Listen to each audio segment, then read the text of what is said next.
Let's get some analysis now from Chris Wallace, anchor of Fox News Sunday out here at the Reagan Library. Chris, we can't emphasize enough what we don't know yet. And really, as John just pointed out, that's the ominous thing for the administration.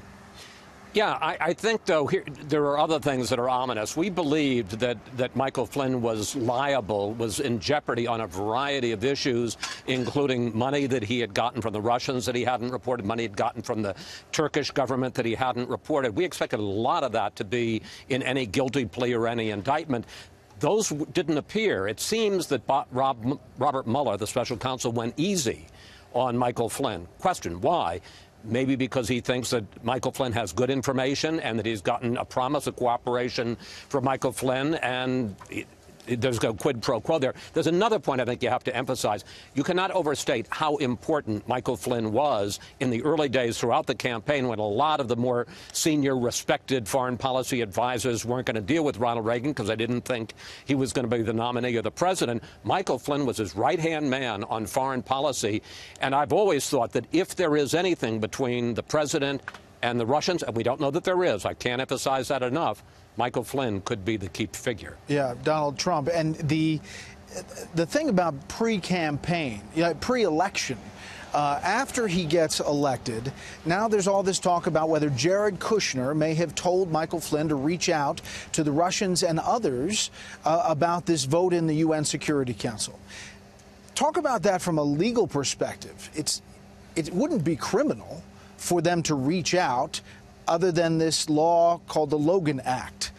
1799, the Logan Act was passed when this was a very young union, and there was concern about various founding fathers want to conduct their own foreign policy with various governments around the world. So the Logan Act basically said only the government can conduct foreign policy. It has never been prosecuted. It has never been enforced. So it certainly would be bad form when you have one president for the president-elect and his people underneath him to go talking to other governments. But the idea that you're going to be prosecuted for that, very, very unlikely. Having said that, why did Michael Flynn lie? And today he admitted he did lie to the FBI. Right. So do you think that this is going to take a long time, I guess is the question? Well, we don't know. But the fact that you've got Paul Manafort and Michael Flynn, two really key players in the Trump campaign, one was the top foreign policy advisor, one was for a period of time the campaign chairman, one has pled guilty and promised to cooperate, the other is fighting an indictment. We've gotten right up to the gates of the president and his family, and we don't know where it's going to go from here.